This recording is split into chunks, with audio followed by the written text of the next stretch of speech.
ظاهر باندې د قرآن شریف ناظره منګ او تاسو وایي چې بس ناظره کړي ده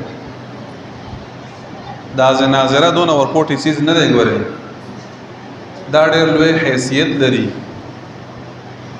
د ټولو نه بهترین سیز او ضروری سیز هغه ناظره قرآن شریف باندې ختمول دي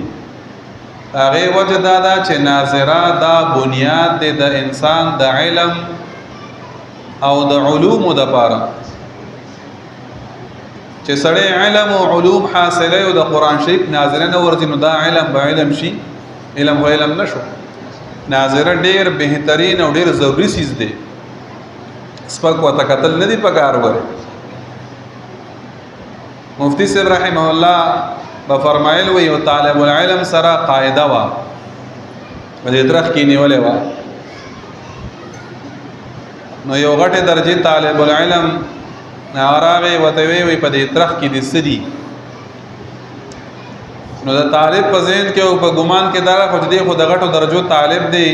بخاری شریف مثال په تور یا جلالین شریف کې دې چې زما دا قاعده او تسبق ښکاری هغه وته وی زما په دې ترخ کې قاعده ده که څوک و تسبق ګوري خدای دې سبق مقصد دا دی چې قاعده او ناظره دا بنیادی سیزونه دي